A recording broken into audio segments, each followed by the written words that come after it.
Good morning and welcome to the 2024 Disability in North Carolina Wellness at Work event.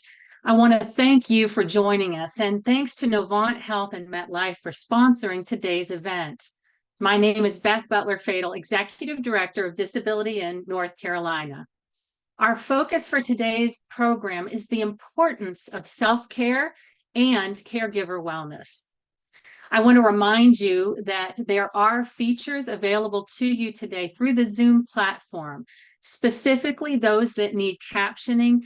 Please focus your attention on the Zoom platform's options for captioning. I also want to encourage you to engage with one another through the chat box and the Q&A box that we will host the Q&A questions during today's event. So please use those features. Through today's event, I want to invite you to listen and learn from the lived experiences of our presenters, things that you and your employer may do to promote a healthier workplace and lifestyle. And now I'd like to turn today's program over to Lynette McFadden, who's the Rebound Business Resource Group leader at Novant Health. Hello, everyone. I'm Lynette McFadden, Director of Research and Co-Chair of Rebound BRG at Novant Health. And BRG, we mean Business Resource Group. I'm honored to be here today with you all for this Wellness at Work event, and I appreciate having a few minutes on the agenda to talk about Mental Health Awareness Month and to tell you a little bit about our BRG. So May is Mental Health Awareness Month. It's time for us to come together to raise awareness about the importance of mental health and mental well-being, and to create an environment, a supportive environment for those who are living with a mental health condition.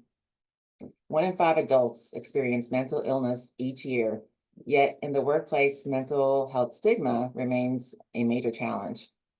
At Novant Health, I'm so proud to say we have a BRG that is focused on mental health and substance use disorders. Our BRG provides a platform for team members with a shared interest to come together to promote an inclusive work culture and a sense of belonging. We recognize having a dedicated BRG and using mental health language openly helps to normalize the conversation and reduce stigma. So again, I appreciate the opportunity to speak, and I'll now turn it over to Gabriella to introduce our speaker. Thank you. Thank you, Lynette. Hello, everyone. I'm Gabriella Francisco. I'm Manager of Health Equity Operations at Novant Health's Office of Health Equity and Community Health, and have recently joined as a board member of Disability in North Carolina, something I'm really proud of. Wellness at work really is a very important topic. So for me, wellness at work is an opportunity to learn about best practices around self-care and well-being. I recognize that I show up as the best version of myself for my family and my loved ones that I care for when I have dedicated time to care for my own needs. It's imperative that we recognize how stress can impact our lives as well as the lives of those around us. That's why I'm very excited to introduce our keynote speaker, Dr. Jonathan Fisher. Dr. Jonathan Fisher's mission is to help others train the mind and heal the heart. He's a Mount Sinai and Harvard-trained cardiologist, mindfulness meditation teacher, and organizational wellness and well-being and resiliency leader. He has delivered keynotes and workshops on the mind-heart connection, heartful leadership, stress mastery, and total well-being for teams and organizations globally, including IBM, Bank of America, the American College of Lifestyle Medicine, universities, and various healthcare organizations. In 2020, he co-founded the Ending Clinician Burnout Global Community and organized the world's first global summit dedicated to ending burnout in healthcare, with over 1,000 participants from 43 different countries. In his first book, Just One Heart, A Cardiologist's Guide to Healing, Health, and Happiness, is about harnessing the power of the mind-heart connection. Following Dr. Fisher's talk today, we'll regroup for some questions and answers or Q&A. So please feel free to add your questions in the chat window, and we'll try to answer them as we go, as well as in the end, we'll dedicate some time for some more questions. So with that, I'll turn it over to Dr. Fisher. Dr. Fisher, welcome. Gabriella, thank you so much. It is really special to be here. And I wish that I had an event like this, an organization like this, 20 years ago when I was going through a really hard time. I was a medical student 25 years ago, and I didn't know what it was called, but I was suffering from depression. And it really took people around me to give me the courage to seek help. And what I know now is that 70% of people who suffer from depression and anxiety in the workplace never ask for help. So this is deeply and personally meaningful for me to be here for a few minutes to share a little bit of my story and some practices. Because in order to become whole and to remember that we're whole and to heal ourselves, it's about learning to love ourselves again if we've forgotten, and about spreading that love to the people that we work with, we care about, care for, and lead. And that's really what I'd love to speak about for the next 25 minutes.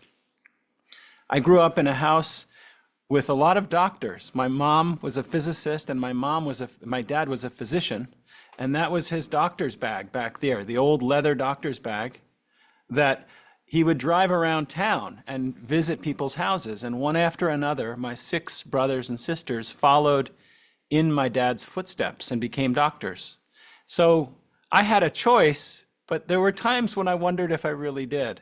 So I found myself on this path of pressure to achieve and succeed, so that I worked as hard as I could, but I knew that something wasn't right. I was always worried about what other people thought about me. I was worried about failing. I was worried about not being good enough. I was worried about every little mistake that I made, that suddenly people would figure it out.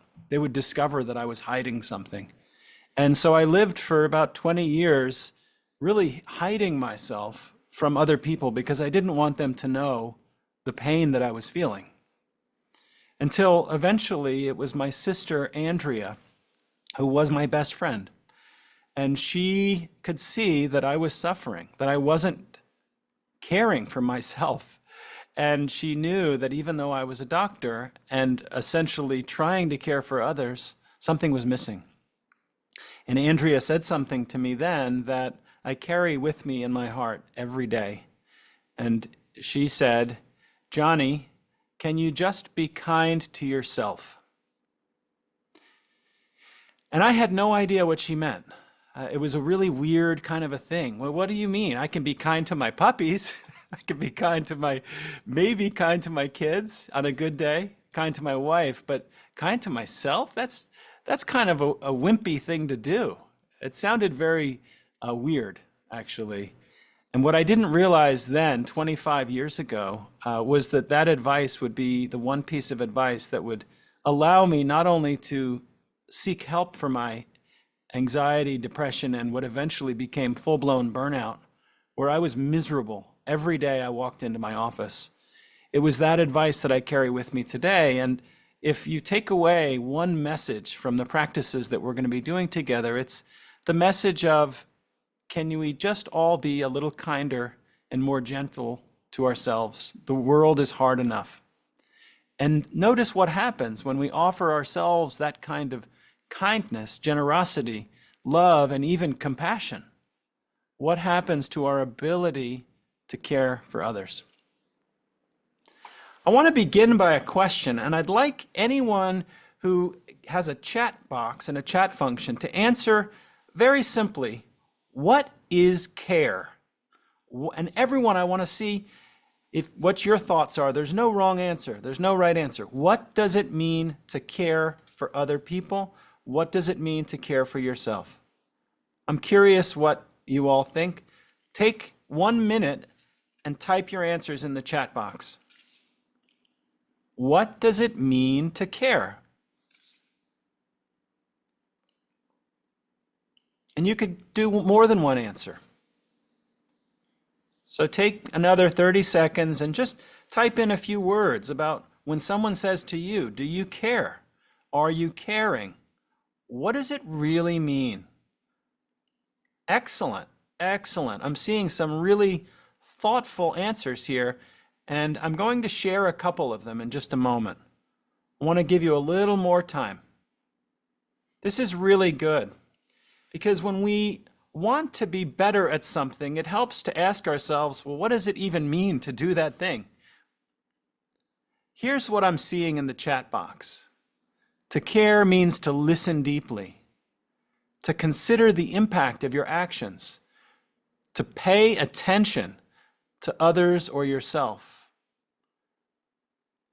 Care also means to love yourself. Beautiful.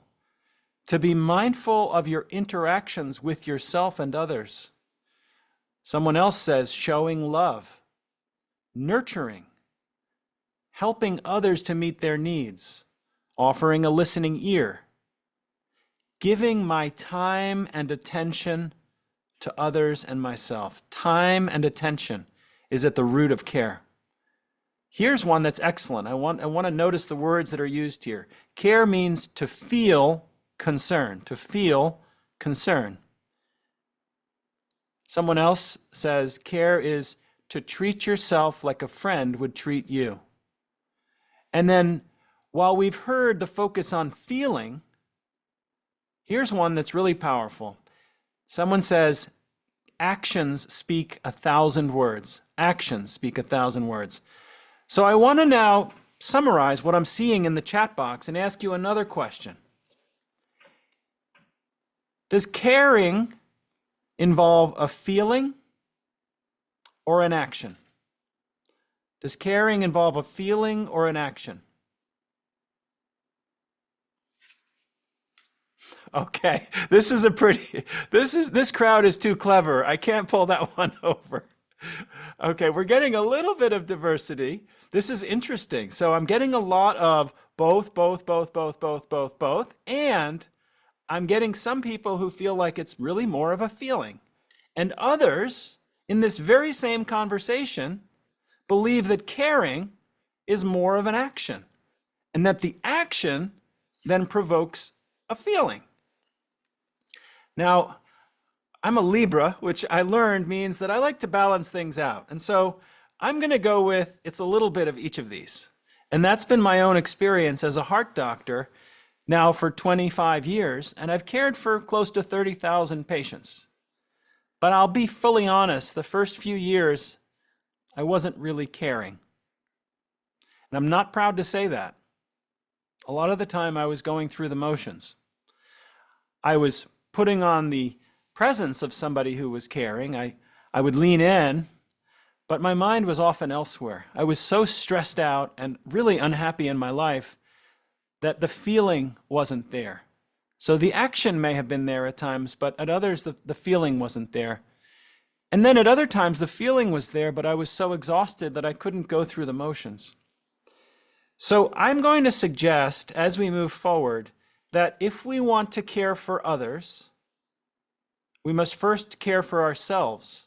And to care for ourselves, we have to really pause and think about what it means to care in the first place. And I'll suggest that care involves both a feeling in the heart, thoughts in the mind, thoughts of another person, and also actions with our words or without words. We can show care. Well, here's a question. Is it possible to care for someone else without saying anything? Is it possible to care for someone else without saying anything or even doing anything? Is it possible? And if so, how is it possible to care for someone without using words?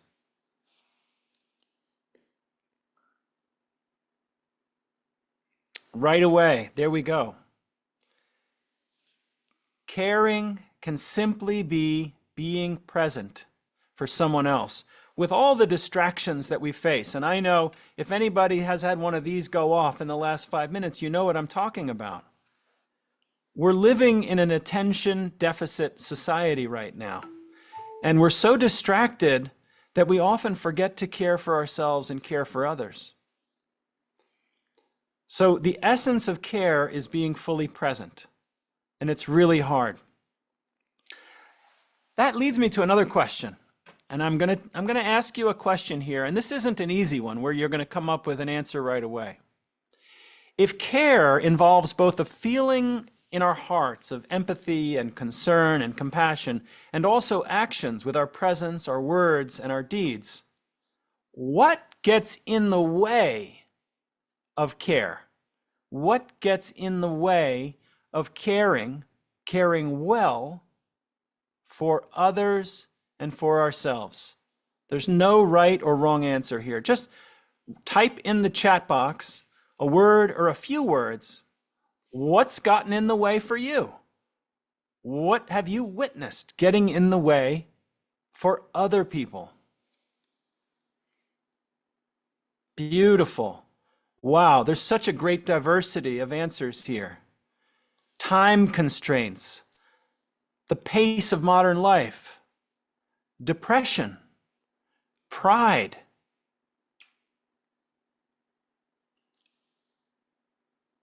time, not prioritizing care, availability of our feelings and our emotions. Our tank may be empty. Too many competing deadlines, time. Okay, we've hit on some, and you're still hitting on some obstacles to care. You see, in my spare time, I used to be a chess player. And in chess, you can't win the game unless you have a little bit of strategy. And if our game is caring well for ourselves and others, we have to recognize what the obstacles are going to be before we play the game, and even as we play. And I'll suggest that you've hit on in your answers two broad categories of obstacles. There's obstacles that come from the outside world. Distractions, time pressures, too much work, politics, news, finances. That's the external world. There's a whole nother category of obstacles to giving real care that all happen inside of us. And those obstacles involve distraction. They involve a natural wandering of our mind. They involve the natural human tendency to want to judge people, situations, and things all the time, judging. And it sometimes gets in the way of care. So we have so many obstacles in our way to caring, both external obstacles and internal obstacles. There's one more that I haven't seen here, and that is something that affects all of us and is on the rise right now, and is one of the most common reasons why people don't act in a caring way. Any guesses what it is? It's something we experience inside of ourselves, something we've all experienced. Good. Getting closer. It's got 6 letters, and there are 3 S's in it. I'm giving a clue. Yes, Betsy got it. Stress. Just with a show of hands, if you can put up the emoji, have you ever experienced stress? Anyone? I'm curious. I'm looking to see if anyone has not. Excellent. Okay. Now, with a show of hands, and this is where I'm really interested because I want to talk to you. Has anyone not experienced stress? Put up your hand real high so everyone can see, so we can all call you and find out your secrets. Has anyone never experienced stress? Well, I think we all have something in common. So as we move forward in this conversation about ways to care and to care better, let's take a moment and think about stress. All right? Because if we want to overcome stress, we want to manage stress, live with stress, master stress, whatever you want to do in relation to stress, we have to understand what it is. So in the chat box, I'm going to ask a simple question. What does stress mean to you? What does stress mean to you? There's no wrong answer. There's no right answers here. This is a conversation where we're learning from each other. What does stress mean for you?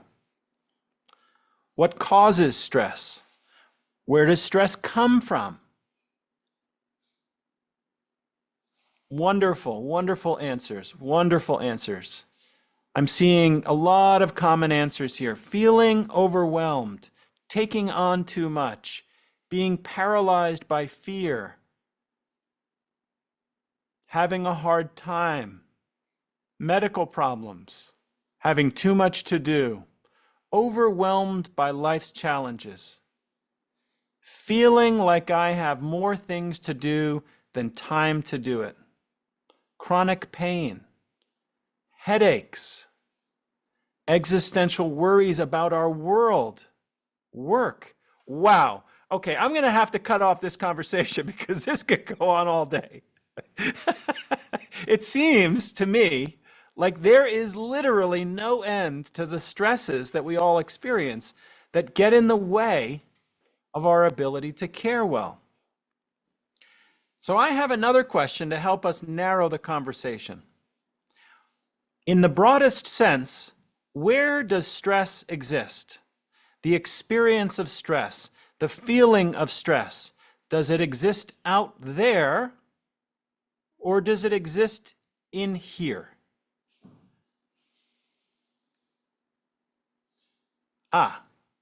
Wow, we're getting a lot of agreement there, pretty universal agreement. Some say internal, which is generally speaking inside of ourselves. Some are more specific. I'm getting two different specific answers, and this is awesome, actually. The answers that are coming up are getting right to the point here. So number one, 3,000 years ago, the ancient Greek Stoic philosophers talked about stress. In fact, that's all they talked about. How do we deal with stress? Life is hard. And they said that you can't control the world, but you can control your reaction to it. And what I'm seeing here is that stress exists in two places inside of ourselves. It exists in our bodies. We can feel it. I can feel a little tension right now in my shoulders, so I'm going to just take a moment and relax. And stress exists in our minds, in our worries. And some of that is because we are so good at practicing worrying about the future. For some of us, like me, it was literally my best habit or my worst habit. It was something that I did all the time. I practiced worrying about all the things that could go wrong, not realizing that I was causing stress inside of my mind, which was causing stress inside of my body, which was causing more stress inside of my mind. And we now know that there's more than 30 medical conditions that are caused or contributed to by stress. And the World Health Organization says that more than 70% of all of the chronic medical problems we have and we treat are caused or contributed to by stress. So I'm going to say something radical, that if we really want to care, we have to become experts in managing stress. Because if we can simply do that, 70% of the ailments that we're dealing with can subside just a little bit. All right, who's ready to get into some practice? Anybody ready to get in some practice? Show of hands. Otherwise, we can just call it quits right here. You can say, this is enough, we're done. Okay, I'm seeing 3 or 4 hands. Oh, and I'm seeing one of those microphone megaphone. Ooh, a heart. Y'all are very creative with these emojis. I didn't know you could do all those things. Okay, so I think it sounds like we're all in for getting our hands a little bit dirty now and doing the work. We've done the thinking, but let's do the work. Step 1. We talked about how caring for others simply, at its most basic, means being present. But we have this thing in our lives. It's called time. And many of you have said we don't have enough of it. In fact, some of you are probably getting a little stressed out right now, thinking about how little time we may have left. But here's the question. When we're caring for someone, whether it's someone else or ourselves, are we caring for them in the past, in a time that's already gone by? Are we caring for them in the future that hasn't happened yet? Where does care happen, the act of care? Type it in the chat box, just so I'm clear that we're all on the same page here. If we want to care for someone else, can we be stuck in our heads in the future that hasn't happened? Can we be thinking and ruminating about all the things that in the past, the sand that has already crossed? Is it possible to care for someone when we're distracted? Absolutely not. I'm going to see if we can get a close-up here. The only place we can care for someone else and ourselves is in this moment right here. When this piece of sand crosses, once that's gone, this moment is gone. So let's get ourselves present in the moment, which is the first step in care. Very simple. 2-minute practice. There's lots of ways to get present. You can do it by looking at a bird or getting some sun on your skin or listening to some music, but we'll do it using something that we always have with us, which is our breath and our body. So make yourself comfortable now. I'm going to adjust myself a little bit. Make yourself comfortable. Keep yourself upright and relaxed. And take a really nice deep breath and fill up your belly like you're smelling the roses. Now blow out as if through a straw, really slowly all the way out to relax your nervous system. Deep breath in through the nostrils. Breathe out slowly and completely. And if it feels right, allow your eyes to close gently or just gaze in front of you. One more deep breath in. And exhale. Now returning your breath to its natural rhythm, not needing to change the breath at all. Just allow the body to relax and breathe in and out through the nostrils. Give yourself permission to arrive in this moment because this is the only moment we have to live. Now bringing awareness, like a scientist, to the sensations of the next breath as it moves in through your nostrils. And bringing that same curiosity and awareness to this next breath as it leaves the nostrils. Breathing in, simply become aware that you're breathing in. Breathing out, simply become aware that you're breathing out. For the next 30 seconds, I'll invite you to bring your full present moment awareness to each and every breath, giving a little bit of gratitude for the nutrients and oxygen that are coming into your body. And when your mind wanders to the past or the future, see if you can notice that it's wandering, and without judging, bringing your full awareness back to this next breath in, this next breath out.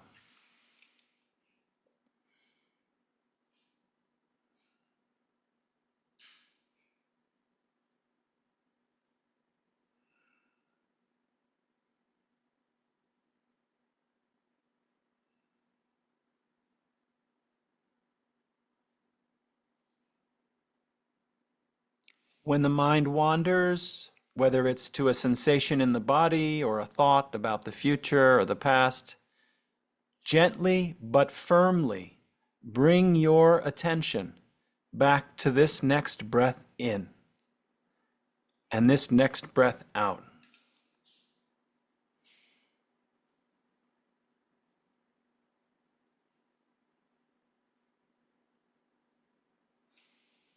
Now letting go of any anchoring of attention on the breath and simply becoming aware of the body sitting, resting in this moment. Noticing any shifts or changes in the body or mind with this brief practice. And now congratulating yourself, for this is an act of deep self-care.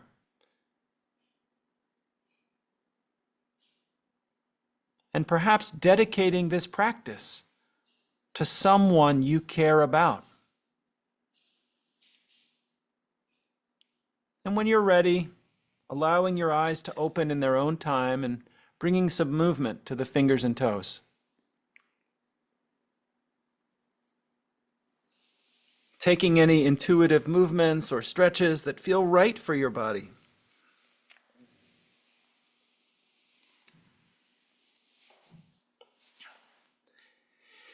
Now, in the chat box, in a word or two or three words, type in what that was like for you.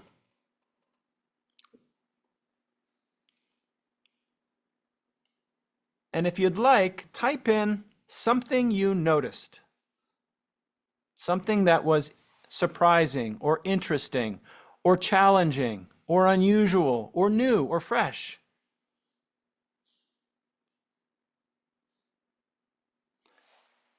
I'm noticing some responses here that are remarkably overlapping. A lot of us feel that this is relaxing. That this simple act, this very simple act of pausing for 2 minutes in the middle of a busy day to simply notice our breath and notice our mind and notice our body. I'm seeing words like clearing and reinvigorating, relaxed. This is a classic that Lynette said. I didn't realize how tense I was. This is an act of self-awareness. Peaceful, refreshing and renewing, amazing. Excellent. Leanne hit upon something that I wanted someone to bring up, and I'm so glad you did.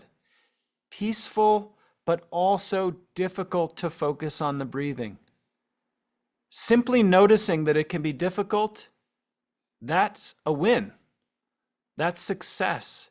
It's noticing how challenging it can be to simply slow down for 2 minutes.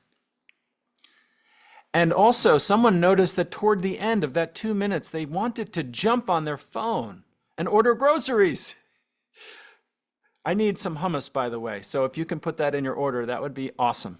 Okay, with little baby carrots. So what we're noticing is our minds are wanting to get it over with. But if we choose to slow down and offer gratitude for these precious breaths that we take for granted, we experience a little more peace and a little more pride in ourselves that we're able to take back control of the one thing that we have control over, which is where we place our attention. And where our attention goes is where our energy flows, which determines our experience. Okay, who's ready for one more practice as we finish up the program? A show of hands, hearts, hats, whatever you call those things with the confetti. What do you call those? What are those called? Beakers? Does anyone know the word for that? I'm really curious. Confetti horns? Ta-da. Okay. Party hats. Is that a party hat?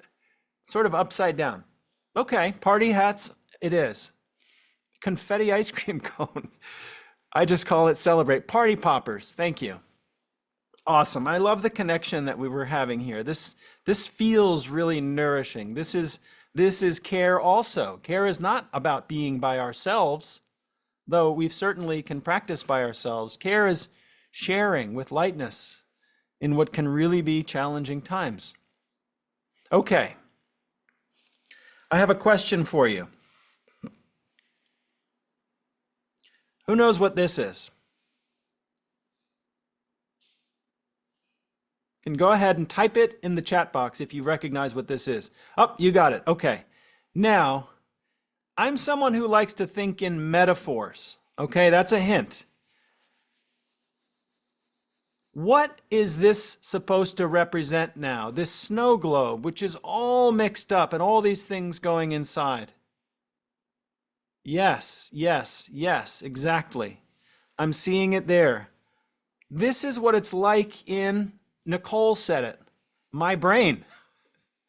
Has anyone ever felt a little fog in their brain, a little storm in their brain, a little clouds in their brain, whether they feel sad or down or hopeless or helpless or confused or stressed or angry, or you name the emotion?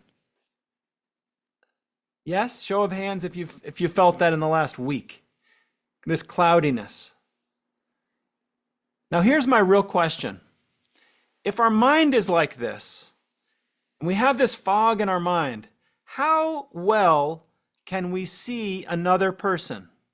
How well can we truly see another person, and how well can we see their pain? And how well can we see their suffering?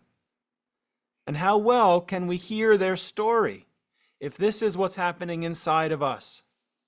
Any thoughts? Enter them or type them in the chat box. What do you think happens when we walk around with a mind that's like this? Very good. Not only can we not see the people that we want to care for, but as Leanne said, we may think we see them, but we're actually seeing a distorted view of them. We're not seeing others clearly. And if we can't see others or ourselves clearly, how can we possibly care for what's hurting them the most? I'd like to finish with a brief practice, which for me is a very powerful way after we're settling that snow globe, that storm in our minds with our breath and by calming our body like we've done already. This is about seeing clearly and offering compassion, kindness, and the one thing that no matter who you are and where you live in the world and what your job is, the one thing that always heals, a way to develop that. Does anyone have any idea of what that one thing is that always has a healing effect on ourselves and others? It's one word, and I try not to use four-letter words, but I'm going to use a four-letter word. Four-letter word. Someone's hungry. Very good. Excellent. I'm seeing it here. The word is love. It may be a weird or a radical concept to say that we need love in healthcare or in business or in organizations. Some people would say that's crazy. We should focus on the bottom line. Well, I think that unless we make love part of the bottom line, we're never going to heal ourselves. Love has to be part of the bottom line. Find a comfortable position in the last 3 minutes, really comfortable. Give yourself a little shake, a little twist, a little stretch, and then just allow your body to relax. Taking a nice deep breath in through the nose, like we did before, and slowly out through the mouth. Deep breath in through the nose, filling up the belly, and breathing out slowly and completely, allowing the eyes to close or gaze gently in front of you. Letting the breath return to its natural rhythm, inviting relaxation to the muscles of the brow, the jaw, the neck. Inviting relaxation to the shoulders, the hands, the belly, the legs. Inviting relaxation to this body that's been through so much. Now bringing to mind someone in your life that has cared for you. Someone in your life that has loved you.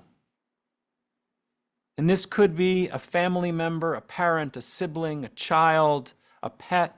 It could be a religious figure, past, leader.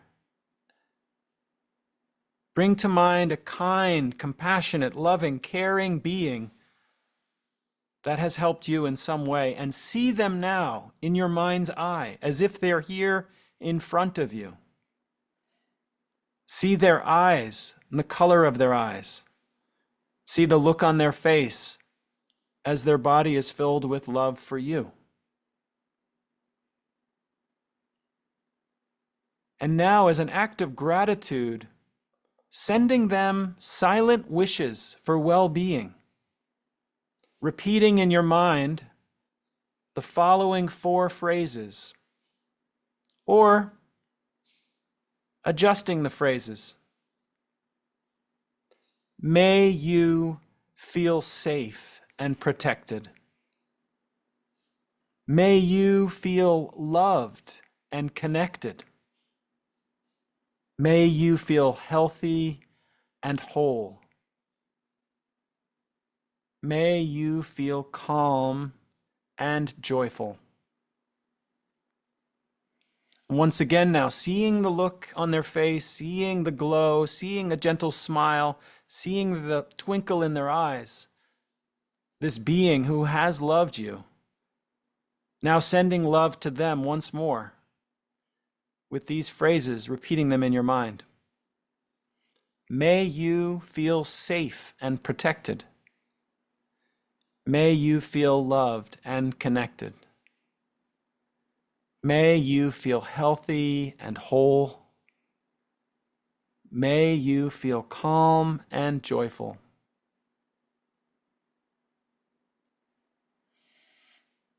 Noticing any shifts in your body of how it feels.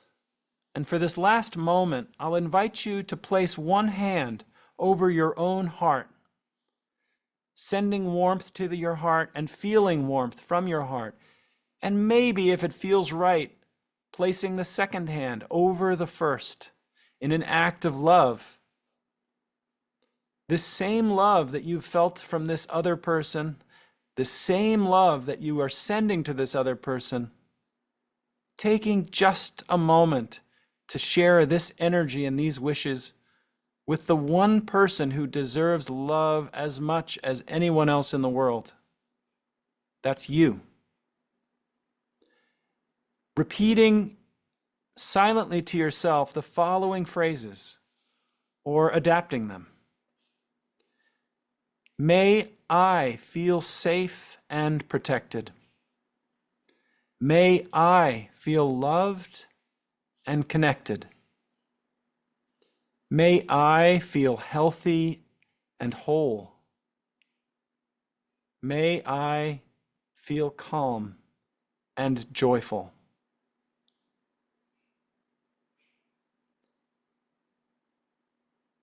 Allowing space for any shifts or changes in the body. And one last time, repeating these phrases, sending the same love and care to the person who deserves it most, which is yourself. May I feel safe and protected. May I feel loved and connected. May I feel healthy and whole. May I feel calm and joyful.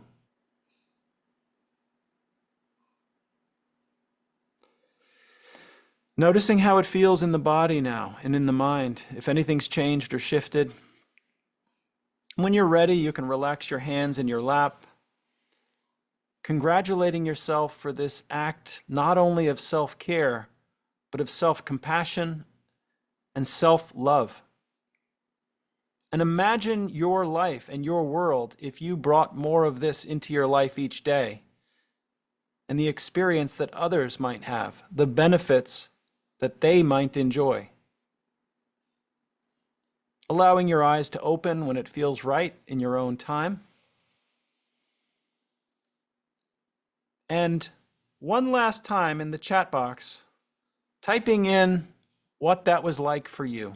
What was the experience like for you in a word or two?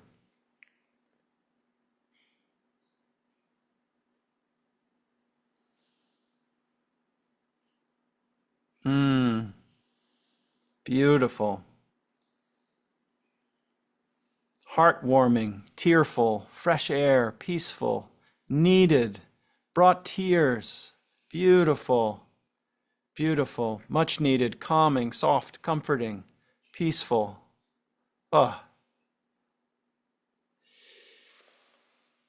These can be very powerful practices, even though they're only 3 minutes long. This is called loving kindness meditation. And it can be practiced for yourself, for others. I practice it for people who I'm passing on the highway, or sometimes who are even cutting me off, wishing them well. And for those of us who are experiencing emotions and tears with this, that can be normal. Please, if there are emotions coming up, please reach out to someone to speak about them. This is not a practice that's done by ourselves. This is a part of a community. And this, if it's your first time with this practice, please raise your hand. If it's the first time you've done this practice, raise your hand.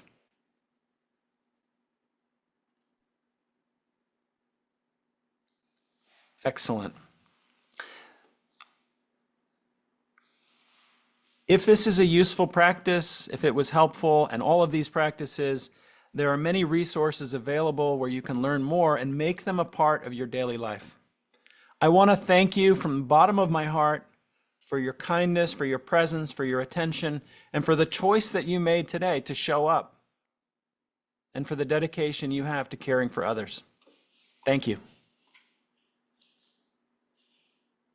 Thank you, Dr. Fisher, so much for that amazing keynote speech. Folks, the Q&A is open. We welcome questions on there. And again, a huge virtual applause for Dr. Fisher. Love seeing those emojis and those heart face, is it hearts? Yeah, hearts and, oh, they said it before, little confettis and tadas, lots of hand waving. So lots of praise for you, Dr. Fisher. Thank you so much. Again, folks, want to just say that the Q&A is open. If there are any questions, you're welcome to place them in there.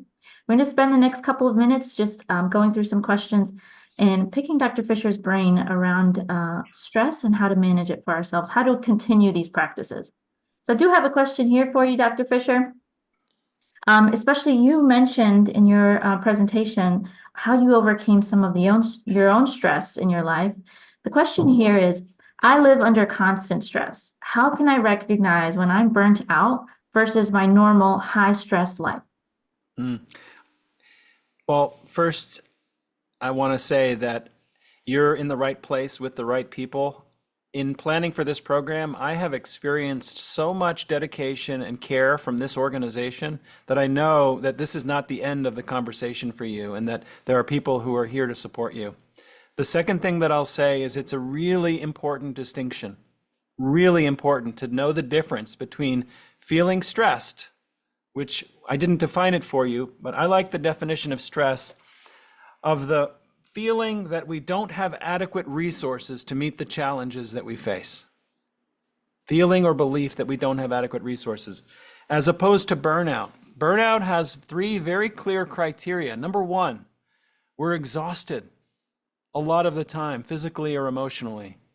Number 2, we've lost our sense of connection with our own humanity or other people, and we're starting to treat other people as if we just want to kind of either use them or transact with them, and we're not caring for people the same way we used to.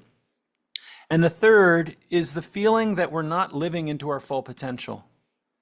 So if you're feeling all 3 of those, that's not stress, that's burnout from work.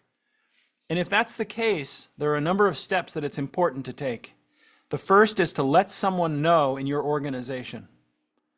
Now, you're not always going to be met with empathy, compassion, and care. That's why we're here. We're trying to fix that. But assuming you are, the work begins not on the inside, strangely. The work begins on the outside and letting someone know that you need an adjustment in your work schedule and that you need help. And that help may come from a coach, a counselor, a therapist, or a friend. It may come in the form of journaling. And at the same time, beginning this work, the inner work of taking a stand for yourself and saying what it is that you're really needing. Great question. Thanks, Dr. Fisher. This next question came in through the Q&A. How do we get over ourselves? I feel silly sometimes doing some of these meditations. It is so natural. I'm glad you said that. I felt so silly, especially with the last meditation, what's called loving kindness. I mean, come on. Like, we're supposed to be tough, right? Like, what is this touchy-feely, mooey, gooey, mushy, gushy stuff, right? Anybody feel a little bit of that? You can put up your hands. You don't have to. I know you're there because we all feel that way. So the first thing is, you are not alone in this. The question then is why? Why do we feel such sometimes shame or embarrassment about something that's so natural, which is loving ourselves, loving others, taking time for ourselves? And some of that is cultural. Some of that I would suggest maybe messages that you and I got when we were children. And I'll offer this, the same way that you learned to be self-conscious about giving yourself love, you can unlearn it. You can teach yourself a new lesson and give yourself a new message each day that you deserve love and affection just like everyone else in your life. Thanks, Dr. Fisher. I think we have time for one more question or a few more questions. How much time should I be dedicating to my self-care and well-being techniques? Oh, that's a great question. There are so many self-care and well-being techniques. We want to look after our body with adequate sleep, with proper nutrition, with exercise, and we want to look after our spirit, right, and our emotions with journaling, meditation, stress reduction, time in nature, and time with friends. So that's a lot, but it doesn't have to take much time. You can do what we did today, which is tomorrow or today, set a timer for 2 minutes, just 2 minutes, to simply watch your breath and give gratitude for the next breath. You can then do another practice before you go to bed for 3 minutes of practicing loving others and loving yourself, or practicing gratitude. So my recommendation is dedicate 10 minutes every day to something that just involves caring for yourself, and grow the number from there based on your work schedule, your other responsibilities. Make it a priority, put it on your calendar, me time. Thank you again, Dr. Fisher.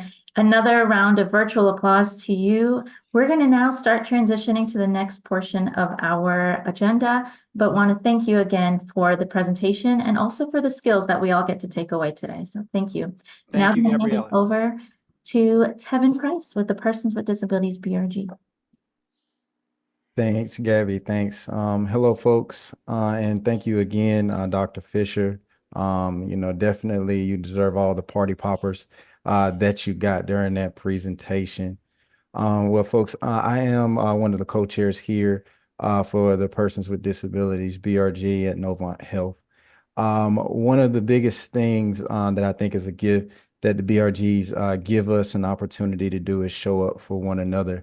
And I think all of our BRGs do a great job of that. As you know, the Persons with Disabilities is one of the biggest minority groups, and we get an opportunity to interact with any and everybody with a special focus on our caregivers. So I definitely want to urge you all to always remember that there is always care that is needed for our caregivers, because it's essential for all of us to take care of ourselves so we can show up for one another. With that, I'll just go ahead and take this time to pass it over to Lauren to introduce our panel. Thank you. Thank you, Tevin. Hi, I'm Lauren Penwell-Waynes. I am trained as a psychologist, and I am the Director of Resident and Faculty Wellbeing at the Novant Health Family Medicine Residency Program. And I'm looking forward to hearing from our panelists today and hearing what they have learned and their perspectives on being a caregiver. So we have Sarah Arthur, who is a licensed clinical social worker. She works as the Director of Community Health at Novant Health. She is the family member and caregiver of an individual with bipolar disorder and borderline personality disorder.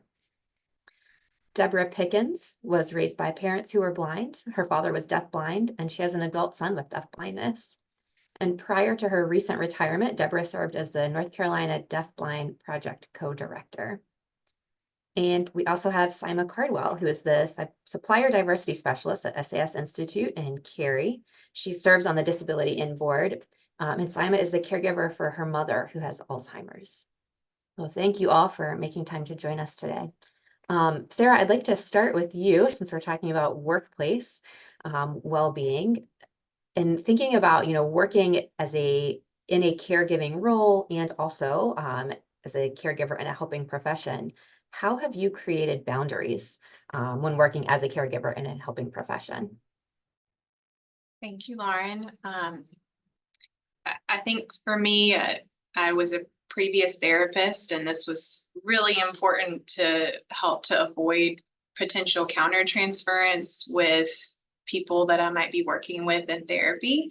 And even as I've moved into working as a medical social worker and in the field of social work and healthcare, I realized that when you experience really difficult emotions when you're working with people and you don't understand why, a lot of times that can be countertransference, and it's not always bad. Being caregivers, we know that it can give us more empathy and understanding of others. But things that I started to see that were signs that it was going down the wrong path included really wanting to save people and being over-invested in their care and what decisions they were making, getting frustrated, and or really dreading time with certain people that I was supporting, whether it be in therapy or in the hospital setting. So I tried to talk with people that were also in the helping profession and knew what I might be experiencing, thought about ways that I can recognize it. So I think whether you're a caregiver or whether you might have a potential diagnosis in behavioral health or other concerns, I think everyone can benefit from going to therapy, which is what I've done. And it helped me to recognize some of those things that I was experiencing. And when I did notice it, I knew when I needed to step away and when I needed to maybe transfer it to someone else so that I wasn't potentially impacting in a negative way the care of the person that I was working with. So I think that's what helped me best. Thank you for sharing that. It sounds like you really were able to learn a lot about yourself and how you operate. Great. Deborah, can you tell us what you learned about yourself or learned in general from your role as a caregiver? Yes, thank you, Lauren. Being the youngest of three daughters, both my parents were blind. They raised us and they raised us in the church. So I'm very spiritual. So I believe in meditation. And I really appreciate what Dr. Fisher said about care. And as a caregiver with my son that's deafblind, and now I have, three grandchildren, sometimes I do feel like, okay, when is it going to be my turn? But when I take time to myself, I meditate and I pray. I'm part of the praying disciples at my church. But I also have a great doctor at Novant. Dr. Archer, she cares about not just me, but she's our family doctor. And so I know that I hate going to her because she can see inside of me and what's going on. And she will ask me, she knows about all the family members and what's going on. And she would ask me, well, what about you? What are you doing to care for you? And my son is seeing a therapist. He's already told me I probably need to go see a therapist because when he was born, I was more concerned with, we had a lot of resources, and I knew all the resources with the Division of Services for the Blind, just based on my parents. But my ex-husband, he was more concerned with, we got to find a cure for this. I want him to see. So he was, on Google researching, and so that took a toll on our marriage. Now we're best friends, and it's coming full circle. He's there for my son. And he accepted the fact that he's totally blind with progressive hearing loss. And so I guess between the resources and finding a way to relieve your stress, and because you look back at my parents I was the first to go to college. And so there's so many good things that happened throughout my life. I just need to focus on those good things. Thank you. That's an amazing message. And you've been in, as you noted, you've been in your role as a caregiver your whole life, basically. And so you really had a lot of time to reflect and learn.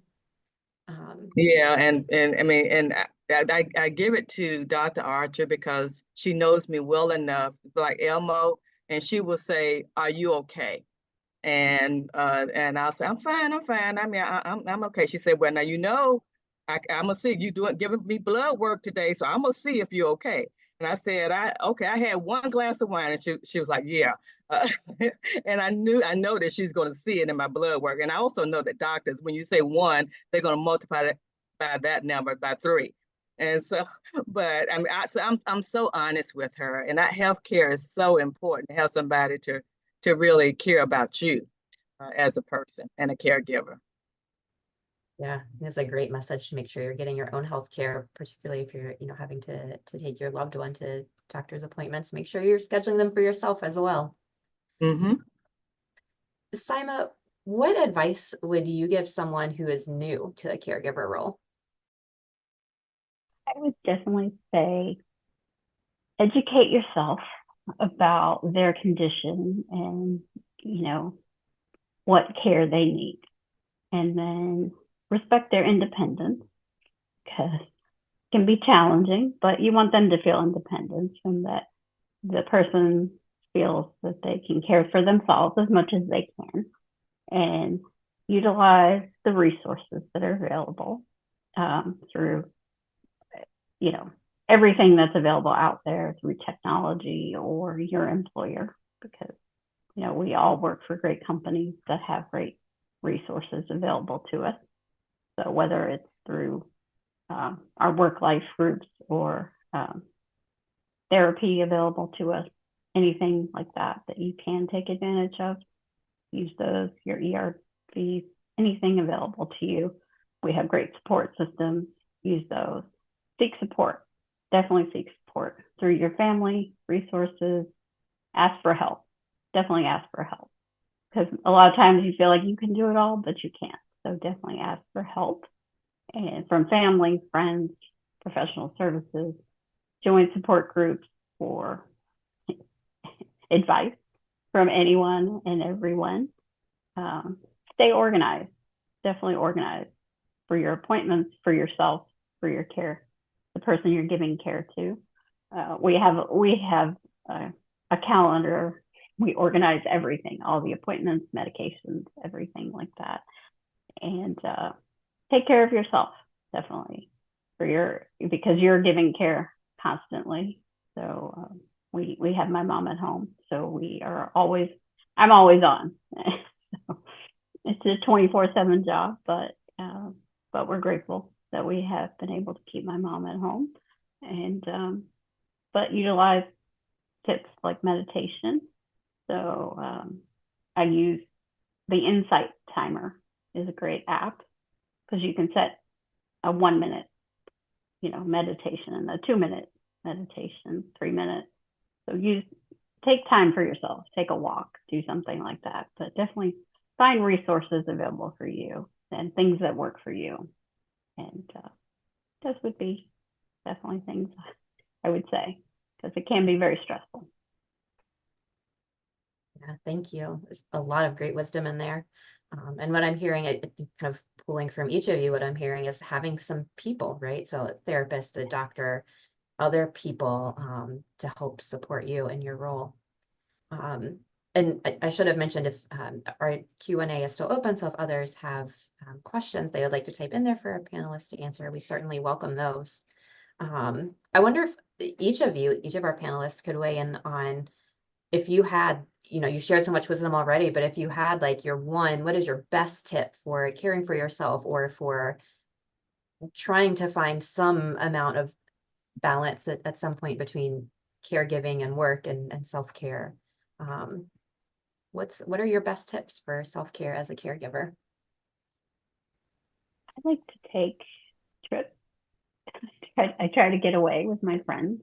I do monthly dinners with a group of friends. I also just try to take little beach trips or something like that, or yoga retreats, different things like that for every once in a while. So I definitely say you have to make time for yourself. Otherwise, I work from home now mostly, but otherwise you're always in it, and so you have to make little time for yourself. So yeah, definitely that. Otherwise you can be overwhelmed. Definitely make time for yourself. And I agree with that. I mean, don't be afraid to say no. My daughter, who just had twins up in New York, actually, I just got back yesterday. And I was very honest with her. I said, I'm tired. I mean, we've spent probably a good 6 months up there helping her take care of the twins. And I have a 2-year-old grandson And she was honest with me. I mean, she went through the postpartum, some mental illness. And so hopefully she's going to go back and get therapy. But I realized that I'm not her only influence in terms of what the decisions that she's making now. And so I had to learn how to say, I'm sorry, mama's going home. I need rest. And I need to focus on, and yes, she told me she was a little jealous of my son, Billy, because I spent a lot of time with Billy. Billy's 27. He wants to have a family and he wants to date, so I can't just stop caring for him in order to meet her needs. Hopefully, I can find care for both of them. But also, more importantly, and they know, I tell them, no, I'm sorry, I'm tired. I'm going to my time, Tuesday nights, praying disciples. And so don't bother me, don't call me. And so they know when mama needs time to relax and really mentally become well. I would just add, listen to other people. Sometimes they're the best mirror when it comes to recognizing that you're not okay. So listen to them when they're saying like you need to take a step back, because sometimes you can't recognize it yourself. So most of the time my husband is that mirror for me. And this is all such great advice, and it sounds like it could be really challenging at times too, to take that feedback or to tell someone that you love, no, I can't help you right now. I need to take care of myself because I know that's what's best for me. Any words of wisdom around some of that, around either setting boundaries or working through some of the challenges of caring for yourself?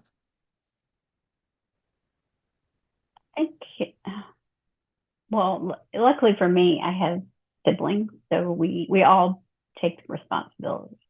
So we share the care.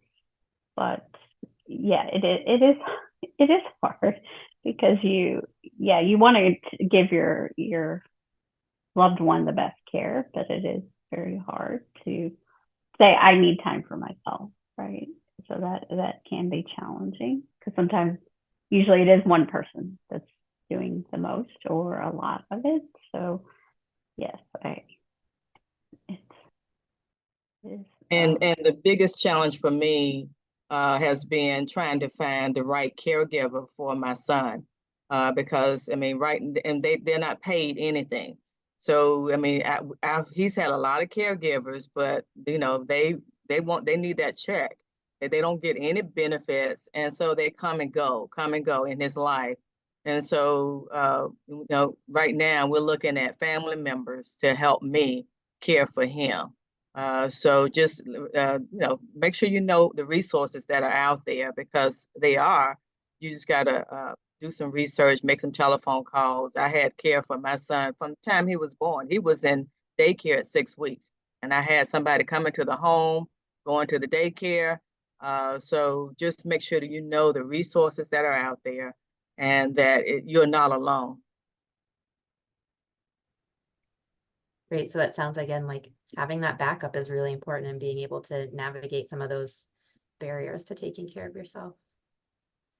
Sarah, anything you would add to any of that, or any other final words of wisdom?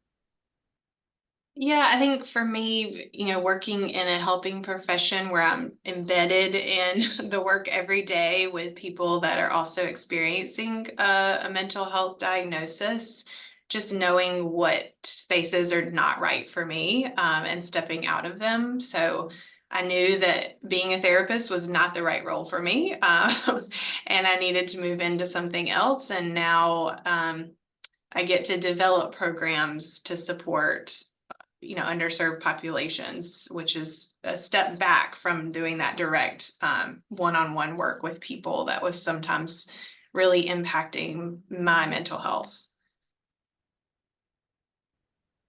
Well, thank you all for sharing your experiences. Hopefully I'm sure the people who have joined today have been able to recognize some of that and what their experiences have been, and have come away with some more encouragement to prioritize their own self-care. Beth, I'll turn it back to you now.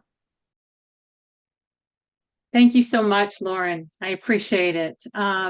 Wow, what tremendous conversation. And I do want to thank everyone for joining our Wellness at Work event today. Disability in North Carolina is a membership organization, and we couldn't offer today's program without, again, the support of incredible partners and member and sponsor companies like Novant and MetLife. So thank you all again for your support of this important conversation. We also want to thank all of our members and sponsors, again, because we could not do this work without you. If you are not a member of Disability in North Carolina, please consider joining us. You can learn more about us as an organization by visiting our website at di-nc.org. We also want to ask you to mark your calendars for July 26th and join us again for a 34th ADA anniversary celebration that will happen virtually, similar to this program. So for more details, check us out at di-nc.org. And finally, we hope to see you at our in-person event. We host a fall conference every October. This year, it will happen on October 2nd. So please mark your calendars and join us on the beautiful campus of Train Technologies in Davidson, North Carolina, where we spend a full day to talk more in depth about these issues that we've talked about today, but also all of the important best practices related to disability inclusion and employment. So be on the lookout for additional details over the next couple of months. Visit our social media platforms as well, and look for more information and upcoming newsletters. And with that, I want to again thank you so much for joining us today and wish you a great rest of your afternoon. Thank you.